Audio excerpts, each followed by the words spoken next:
a tothom. En primer lloc us volem demanar disculpes per aquest petit retard. Com bé comentàvem abans, hem intentat habilitar la sala anexa perquè la gent que no tingui caiguda en aquesta, des d'allí pugui seguir-la igual que feu vosaltres aquí davant.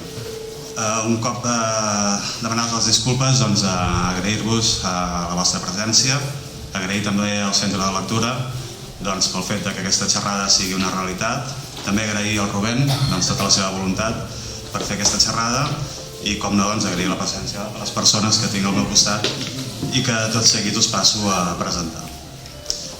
La Marta i l'Albano són periodistes, són editors a la revista Cafè amb llet. La Marta, a part d'editora, és infermera quirúrgica.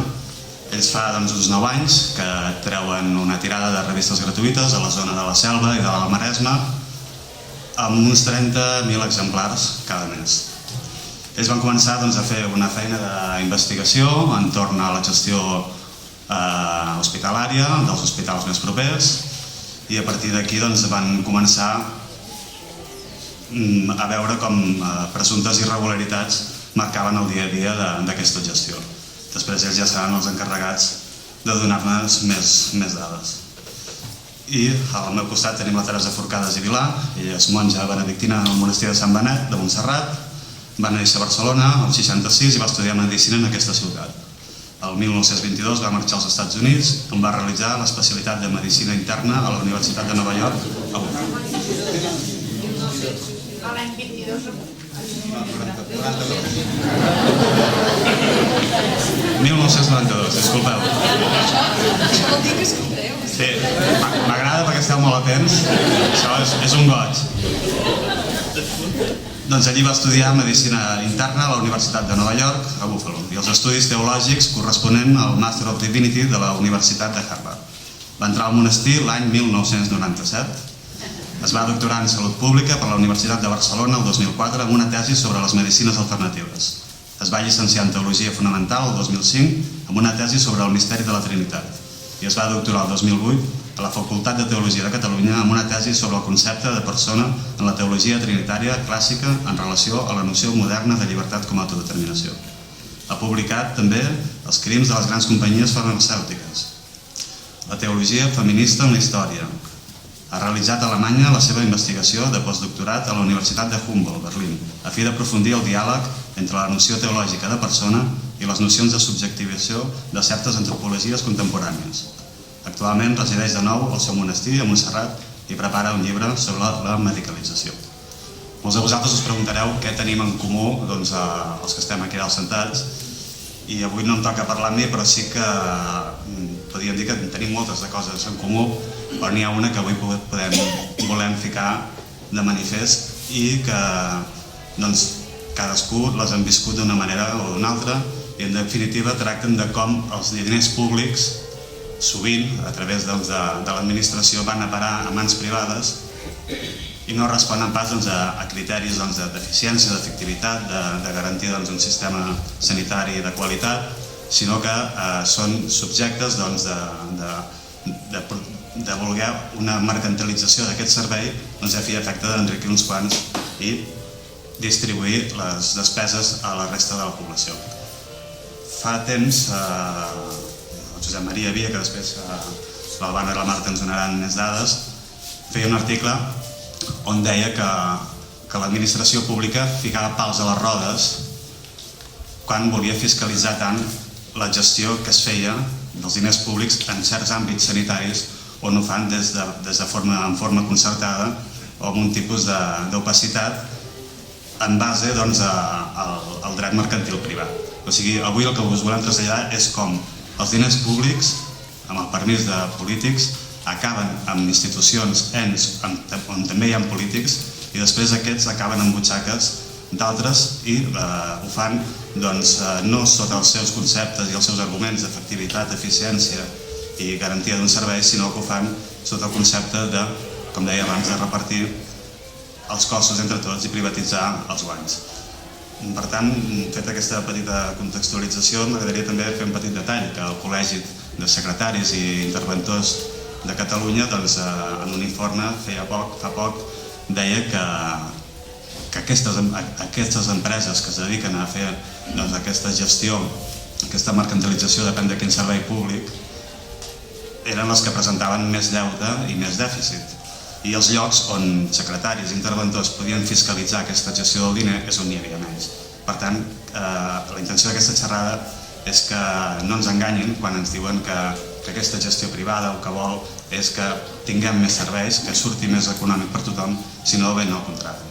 Per tant, dit això, passo la paraula a l'Albano i la Marta, que ells us explicaran des del seu àmbit territorial i del seu punt de vista com a periodistes com han treballat i quines són les conclusions que ells han arribat.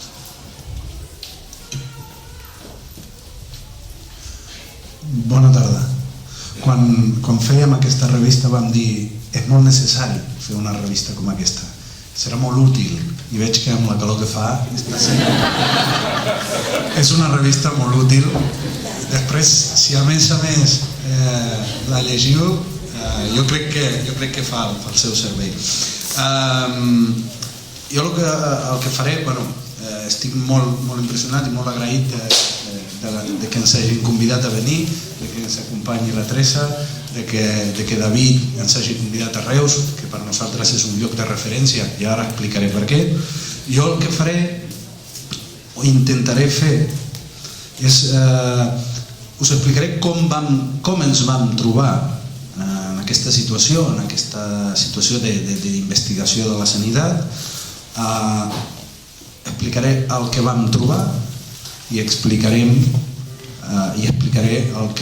la situació en la que estem actualment per haver fet el que hem fet, les conseqüències que està tenint i tal. Dic que intentaré explicar perquè justament el tema aquest de la sanitat, com tants d'altres, justament una de les coses que un es troba quan comences a mirar l'aparell, l'organització del nostre sistema sanitari, que al final és una part sobre la qual nosaltres construïm les nostres vides. Quan anem a dormir sabem que hi ha metges desperts, perquè si al mig de la nit tenim una necessitat sabem que hi ha això, sabem que si tenim un fill amb la persona que estimem, quan arribi el moment d'anar a l'hospital tindrem un hospital. Si aquest fill que neix té algun problema, sabem que ens ajudaran, que la societat ens ajudaran, i per tant és una cosa prou important per mirar-la detingudament. I quan la mires detingudament, que és el que vam fer nosaltres, ens vam adonar que per començar era molt complex, molt més complex del que moltes vegades ens volen fer creure, amb aquests missatges tan puntuals, de dir sanitat pública o sanitat privada.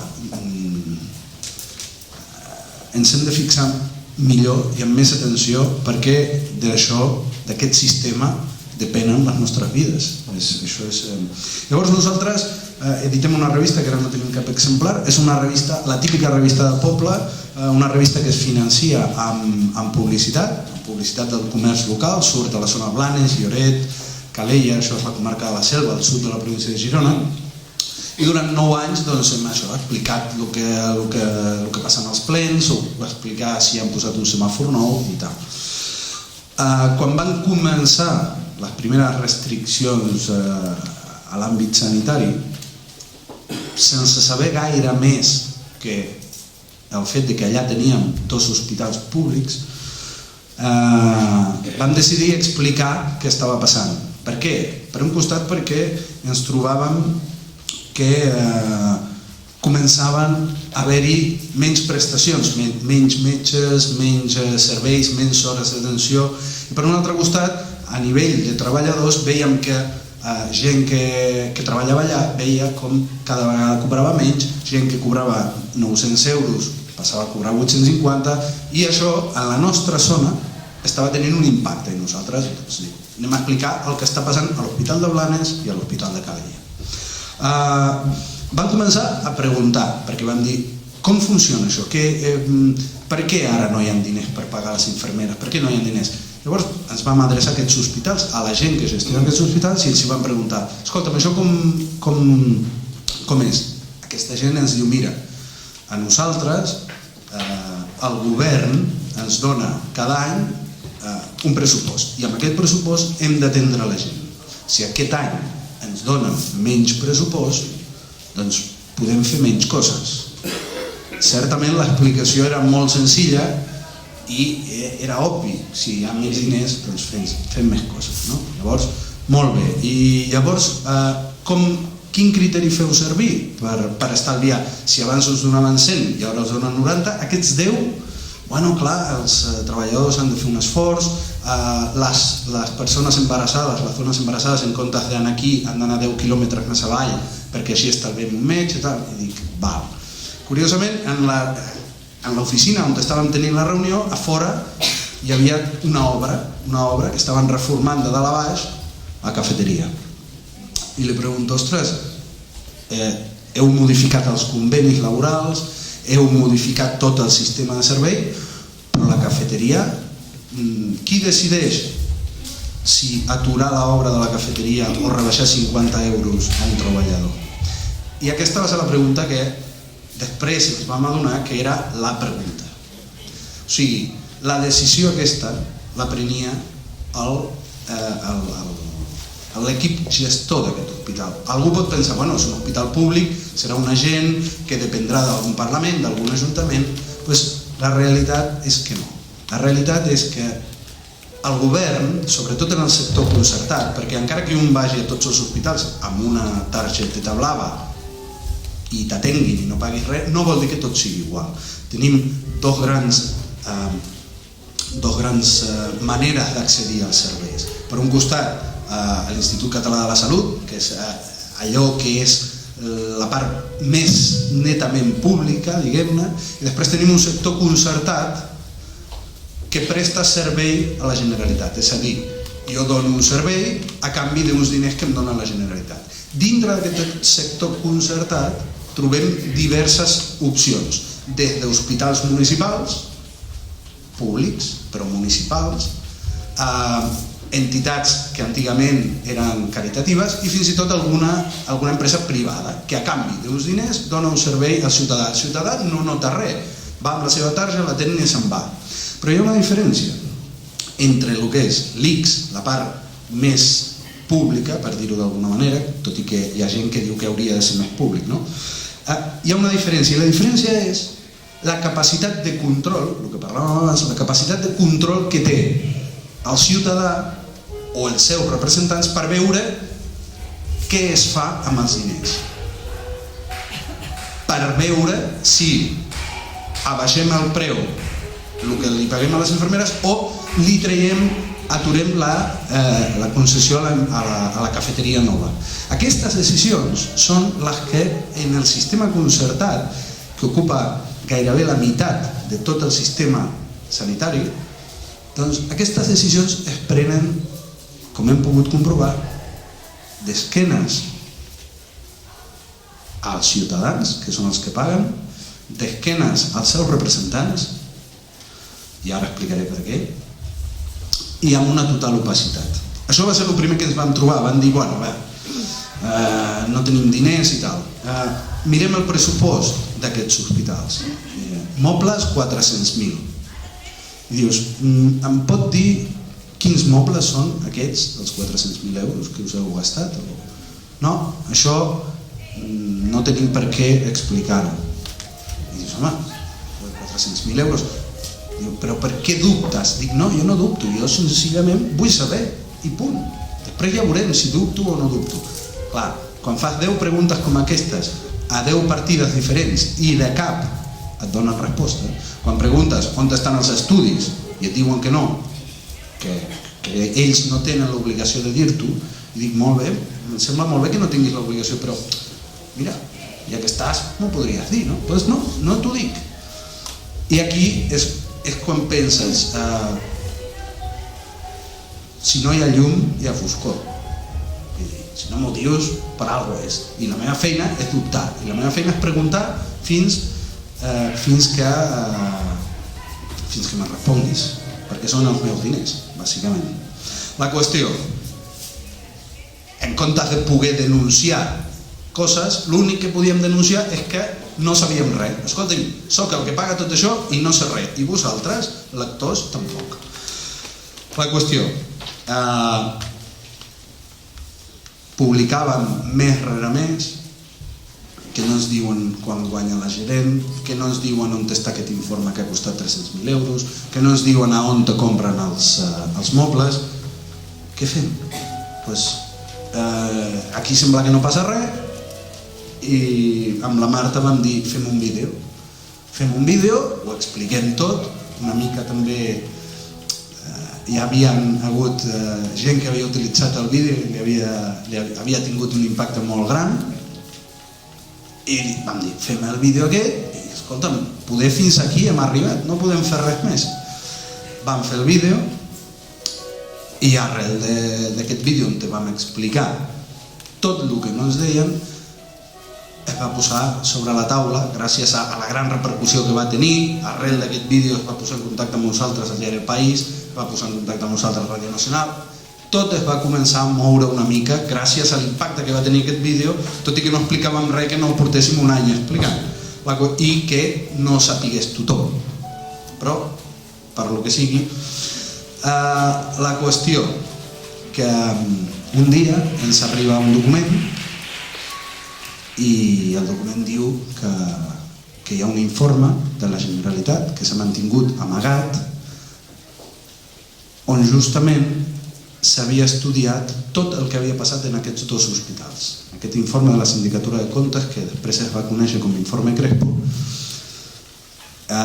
parlava d'un forat de 2,4 milions d'euros producte d'una gestió totalment descontrolada, producte d'una confabulació entre polítics, gestors, fins i tot professionals de la sanitat, que havia acabat amb la desaparició de 2,4 milions d'euros. La persona que va veure el vídeo va dir molt bé, aneu bé, però us esteu quedant curts. I arrel d'aquí va ser quan va esclatar tot una mica més, vam saber l'enorme opacitat i vam tenir la prova de que l'opacitat no era només un detall, que darrere l'opacitat, i en això teníem raó, hi havia pràctiques tan deplorables com que l'exalcalde de Lloret, actualment diputat al Parlament, doncs pagués les quotes del hoquei amb els diners de la sanitat pública.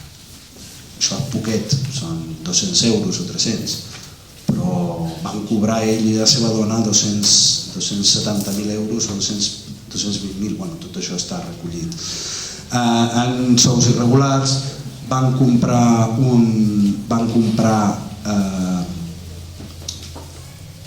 un consultori que havia estat construït amb diner públic per la meitat del que ens havia costat a tots construir-ho, ell ho va comprar per la meitat. En fi, una sèrie d'irregularitats greus que havien provocat que 2,4 milions d'euros que sapiguem, clar, això ho sabem, a banda que això va ser entre el 2000 i el 2005, del 2005 al 2012 no sabem res. Van descobrir que hi ha un empresari que es diu Ramon Bagó, que surt aquí en aquest gràfic que tenim, que a la vegada que porta tota una sèrie d'empreses que donen serveis als hospitals públics, a la vegada és directiu d'una empresa que gestiona diners públics i ell com a directiu d'aquesta empresa pública contracta a les seves empreses privades. Es dona el cas de que a Badalona, en una reunió on s'havia de signar el contracte entre aquest consorci públic on aquest senyor era directiu i la seva empresa, es dona el cas de que ell ha de donar-li la potestat a un altre i ell signa aquell contracte amb un empleat seu que ell li ha donat la capacitat per signar. És a dir, aquell document està signat per un costat per ell i per l'altre costat per ell. Estem parlant de que en 10 anys, d'aquesta manera, aquest senyor, per la seva empresa, va rebre 50 milions d'euros en 10 anys. I segons el diari El País, ho dic, cito aquí el diari El País perquè a vegades la revista Cafè amb Llet, i a més amb aquest nom, potser a vegades no té tanta... Ostres, ho ha dit el Cafè amb Llet. No, el diari El País va fer un estudi de tots els contractes que durant 10 anys va rebre aquest senyor i d'aquests 50 milions, 15 milions d'euros van arribar a l'empresa d'aquest senyor de manera irregular, és a dir, saltant-se la llei de contractació de les administracions públiques o directament sense contracte, directament un descontrol total. Aquesta és la gent que ara diu que hem viscut per sobre les nostres possibilitats. Són aquests, amb nom i cognom, no és que són els amics dels que ho diuen, són aquests. Perquè la gent que treballa en aquest consorci, la meitat actualment són assessors d'Artur Mas en matèria sanitària. Què l'estan assessorant? Doncs l'estan assessorant, com diu en David, que, escolta'm, que hi ha masses controls, que si no ens controléssiu tant podríem fer millor servei i deixar-nos de burocràcia, perquè la sanitat pública és pura burocràcia i tal i qual. Vull dir, aquesta és la idea d'aquesta gent. Imaginem-nos si amb els controls que ha hagut fins ara això ha sigut una festa, si finalment accedim a el que ells volen, serà qüestió de donar-los els diners i callar, que és el que volen. M'he allargat una mica, hi ha moltes coses que m'hagués agradat dir, m'hagués agradat explicar com nosaltres vam començar sense ser ni experts, ni saber del tema, ni saber res, senzillament fem una revista de poble i un dia comences a llegir lleis, et passes fins a les 2 del matí en internet i quan un dia et trobes llegint BOEs de l'any 95 a les 3 del matí dius hosti, ets un poc friqui, no? I sí, és bastant friqui, però arriba un dia que et diuen no, perquè hi ha un noi a Reus que està investigant el mateix que tu, però a Reus. Per què no el truques? I, ostres, vaig a trucar. I així és com, al cap de poc, estàs mirant BOEs a les 3 del matí, però aquí, en el Messenger, tens un altre, no? I això també ajuda. I això a mi també m'ha fet reflexionar molt, a banda de tot aquest desastre de la sanitat, de la corrupció i de la manca de transparència i de l'opacitat escandalosa, a mi també m'ha fet reflexionar molt de com ens podem trobar, perquè hi ha en David, però hi ha molta més gent que està fent coses i certament estan servint. A més, curiosament, hem anat estirant del fil, si no me l'hagués trobat perquè m'ho van dir, m'ho hagués trobat perquè Carles Manté, aquest senyor que gràcies a les investigacions de David hem sapigut que ha cobrat 720.000 euros en informes que no existeixen, doncs aquest senyor era el president dels hospitals de Blanes i Calella, o sigui que és una petita família, tenen... Que viu de puta mare, pues té les dos bebès. És una família que està a Reus, és una família que està a Blanes, a Calella, també està a l'Empordà, perquè segons el diari El País, amb els 720.000 euros en Carles Manté s'ha comprat una masia allà a l'Empordà. Això està publicat i no ho diu Cafè amb Llet, ho diu El País i tal. Llavors, com aquestes 3 persones hem dit, en Crespo, hem dit en Manté, hem dit en Prat, ell ha parlat abans, el d'en Prat és un escàndol absolut, jo crec que aquí no vindré jo a explicar-vos qui és en Prat perquè ja està explicat, no? Però el que és veritat és que en Prat no és l'únic, tampoc n'hi ha tants, potser que són 10, 20, 30, però són 30 que estan fent feina i si no fem alguna cosa van fent i aquí aprofiten una mica la complexitat, perquè certament hi ha moments que trobes que hi ha uns comptes que no entens el que posa allà i dius, home, això deu ser legal. Doncs no és legal. Per més que estigui allà en el bo i tal, hi ha coses que no són legals i s'han demostrat, i s'estan demostrant en els jutjats i s'estan demostrant a tot arreu. Ens han fet el favor un senyor que es diu Josep Maria Via, que és un d'aquests, i dic ens han fet el favor perquè potser ens permet estar aquí parlant, de denunciar-nos perquè el vídeo es titula El major robatori de la història de Catalunya, no sé aquí si algú l'ha vist, surt la Marta i aquest senyor considera que és un senyor que surt molt poquet en el vídeo. Si mireu el vídeo veureu que surt molt de costat, i justament pel tema del control, perquè aquest senyor és un d'aquests que diu que el mur de Berlín va caure en el 89 i que això del control de res, que això les empreses privades que ja ho fem bé i no ens necessitem. Aquest senyor no vol controls. Doncs nosaltres en el vídeo, com de passada, diem, home senyor, què vol, que li ingressem els diners directament allà? Bueno, la qüestió que com que diu que el títol del vídeo diu robatori i com que amb ell l'anomenem en el vídeo, ell se sent al·ludit a la paraula robatori, llavors creu que li han faltat l'honor. Llavors el dia 27 tenim un judici on ell ens demana 20.000 euros per restablir el seu honor. Sí. El que a mi em sabria... Aviam, per començar no tinc 20.000 euros, per tant no em preocupa. Però a mi el que em sabria greu, ell com que és molt solidari diu que passarà aquests 20.000 euros, no els vol per ell, els donarà a l'Hospital de Blanes i Calella. Em costarà.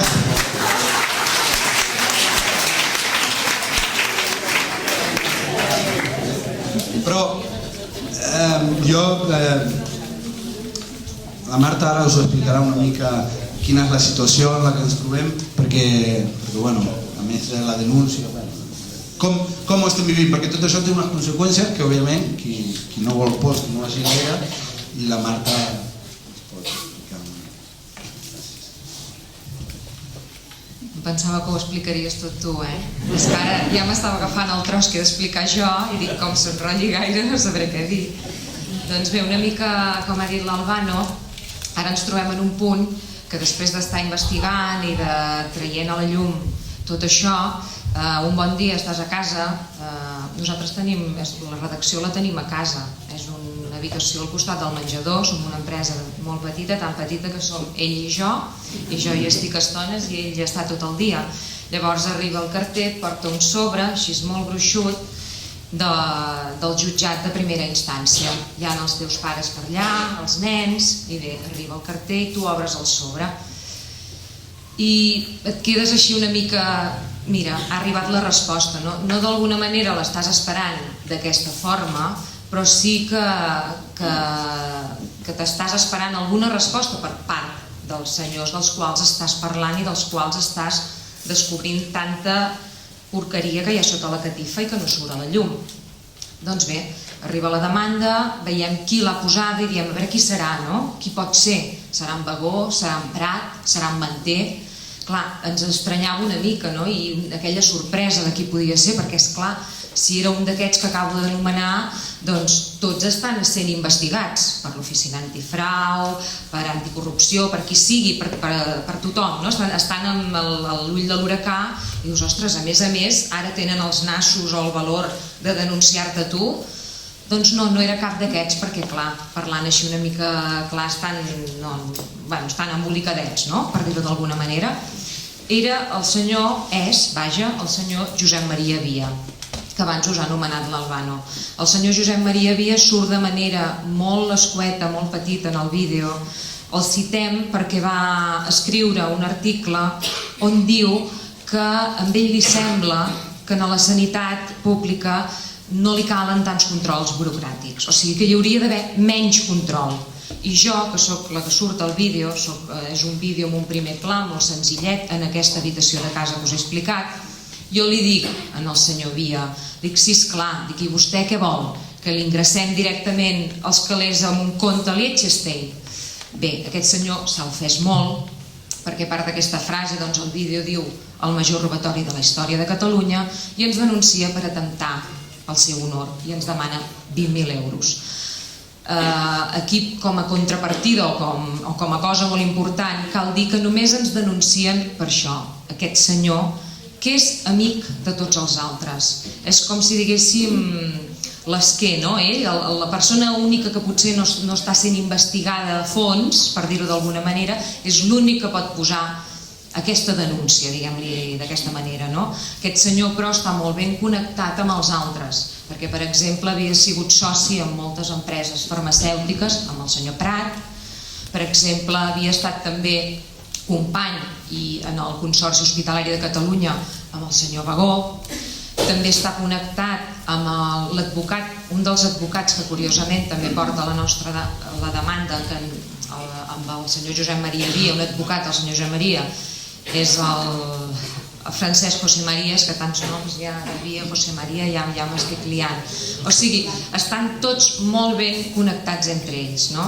I el que us deia, han trobat que hem atemptat a l'honor, però no han trobat cap dada falsa.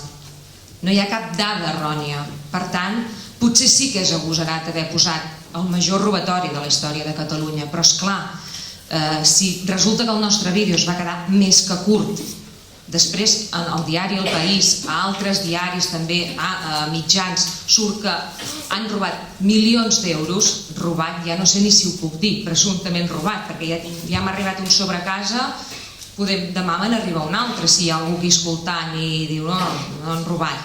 Doncs bé, aquest és el tema és que no hi ha cap dada errònia, no hi ha cap xifra errònia, simplement s'ha atemptat al seu honor. Bé, a nosaltres això ens afecta, a veure, a nivell familiar doncs et treu molt de temps, som una empresa petita, som una família molt normal i et roba molt de temps, però bé, també l'aprofites per estar, et truquen, per anar a fer xerrades, per anar a explicar l'experiència que t'està passant, coneixes a molta gent i pots transmetre el missatge següent. Ells han vist que tu xerres massa, que tu estàs buscant massa, que tu estàs gratant massa, amb coses que ningú en parlava, perquè mira, tot anava bé, no hi havia retallades, però clar, ara retallem per aquí, retallem per allà, ara n'hi ha un prei per aquí que pregunten, i pregunten més del compte, per allà també, i pregunten més del compte. Doncs saps què farem? Com que són un prei de balatrecos, els hi posarem una demanda que estiguin enfeinats defensant-se i així tindran por. Doncs no, por no en tenim. I callar no callarem. Al contrari, si ells es pensaven tenir aquest efecte de fer-nos por a nosaltres, doncs van molt equivocats. Gràcies a la demanda que ens han fet, ens han donat més força i ens han donat la força per transmetre a la gent que s'ha de preguntar tot i s'ha d'esbrinar tot. Nosaltres paguem impostos, nosaltres amb els nostres diners paguem moltes coses per tenir una bona sanitat pública, de qualitat, digna, educació. Doncs què més, què menys que saber on te va cada un dels nostres euros. Si per preguntar, només per preguntar, ja et cau una demanda, doncs des d'aquí nosaltres traslladem que es vagin als plens, que es pregunti tot, fins on te va cada euro dels impostos que paguem. Això és molt important.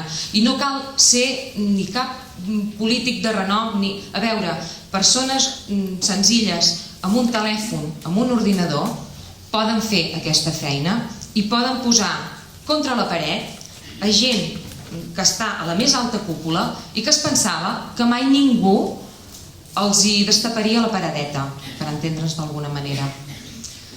A banda d'aquesta demanda, una mica connectat amb tot el que està passant amb aquest tema de les investigacions, també ens trobem a la zona que estem sent víctimes d'una censura, sembla que estiguem en una dictadura, no? Vull dir, en l'Hospital de Blanes i de Calella, on des de 9 anys deixàvem les revistes sense cap problema, la nostra i altres revistes del poble, ara arribem allà, la deixem, però quan girem l'esquena agafen les revistes i les treuen, les llencen, perquè la direcció, a nosaltres no ens ho han comunicat, però han donat un comunicat intern als treballadors que aquesta revista, abans de poder ser llegida, l'han de revisar ells, perquè pot tenir continguts que no siguin morals.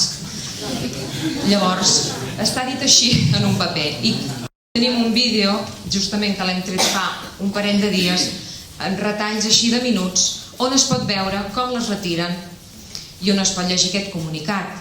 Ells valoren si el contingut de la revista és moral o no, i si els sembla que no, doncs procedeixen a la seva destrucció, és literal, segons els mètodes que hi ha habituals de reciclatge. No només a l'Hospital de Blanes, sinó també al de Calella, i també a l'Ajuntament de Calella, per exemple, l'alcaldessa ha prohibit que s'hi deixi el cafè amb llet, quan tota la vida s'hi havia deixat. Per perquè, doncs, pel mateix motiu, censura. Hi ha un vídeo registrat on també es pot veure i, esclar, arriba la noia que reparteix el cafè amb llet i li diuen no, el cafè amb llet no. I per què no el podem deixar, diu el vídeo. No, és que tinc ordres d'alcaldia, que no el pot deixar vostè el cafè amb llet. I la noia diu, no, jo tinc ordres de deixar-lo i el deixo. El retiren i llavors una altra noia va i pregunta, i per què el retiren? No sé, és que es veu que rajen d'aquí. Clar, si està filmat amb càmera oculta i a part de fer mal al cor perquè dius, bé, és la teva revista, però això és molt més important que fer mal al cor perquè és la teva revista. És que l'alcaldessa d'una població hagi de decidir què llegeixen els seus ciutadans. No ho sé, em sembla que al segle XXI és molt fort. Doncs bé, una mica això és el que ens està passant a nivell de totes aquestes investigacions. No sé si em deixo alguna altra censura, que ara no me'n recordo, però bueno, una mica és això. Sí. No sé si m'he deixat alguna cosa important, ara estic una mica així fent memòria ràpid. Si no ho podeu mirar, està tot ben resumit, tenim molts articles a la nostra web, que és cafeamllet.com. Llavors també, si voleu més informació sobre aquesta demanda així mig, diguem-li, graciosa, de l'atemptat a l'honor, hi ha una altra web que es diu lademandadevia.org i allà hi ha tota la informació. I des d'aquí dir-vos que si, per exemple, el dijous al dematí us ve de gust anar a passejar per Barcelona, el dijous que ve, que és 27 de setembre, i voleu venir allà amb nosaltres, que serem una bona colla, a rebre el senyor Via, que ve a demanar explicacions perquè li hem atemptat al seu honor, doncs sereu molt benvinguts, allà ens hi trobareu. Em sembla que des d'aquí organitzen un bus, des d'aquí i també des de Tarragona, i si teniu el dia lliure doncs ens podríem trobar allà. I no he donat les gràcies perquè ja ho havia donat l'Albano, però em fa molta emoció de poder estar aquí, que sigueu tants, us dono les gràcies de tot cor, a en David, a tota la CUP de Reus i també a la Teresa, que per mi és un honor i em provoca també un cert nerviosisme estar al costat d'una persona com ella, que, bueno, d'aquest calibre i d'aquesta força, no? Que també aprofito per dir que ha sigut una persona que també ens ha inspirat i ens ha donat molt de valor en aquesta lluita i que estic molt agraïda d'estar al seu costat, d'estar amb tots vosaltres. Moltes gràcies.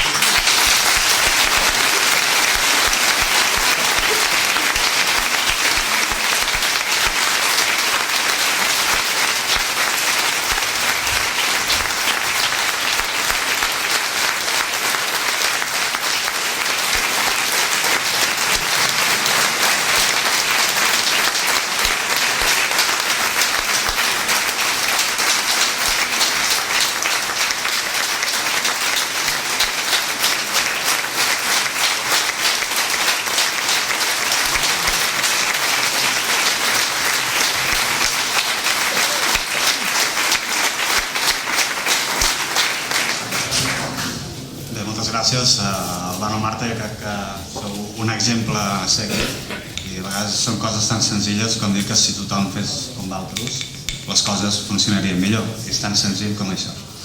Després, tal com comentava la Marta, diferents persones de Reus i de Tarragona estem organitzant un autobús. En tot cas, si després hi ha algú interessat, doncs us podreu adreçar aquí a la mateixa taula i ja us ficarem en contacte per tal de veure si el podem omplir i fer penya al seu costat per denunciar que aquest judici és un atemptat contra la llibertat d'expressió i aquí els autèntics culpables són ells. Dit això, perdoneu, però estic molt nerviós, abans ja crec que s'ha notat. L'Albano i la Marta deien que s'ha d'anar als plens a demanar, a preguntar, i demano disculpes perquè normalment als plens estem sols, no hi ha ningú. I avui veure tanta gent, després de molt de temps que no em ficava davant, i amb la Teresa, al qual li tinc molt de respecte, doncs també estic una mica nerviós i estic tan content com nerviós. Dit això, i abans de donar-li la paraula, agrairia, sisplau, que silenciéssiu els telèfons, perquè no hem sentit algun, i això pot provocar alguna interferència de cara a la sala anexa. I sense més dilacions passo la paraula a la Teresa i en acabar obrirem un torn de paraules perquè podeu traslladar les qüestions oportunes.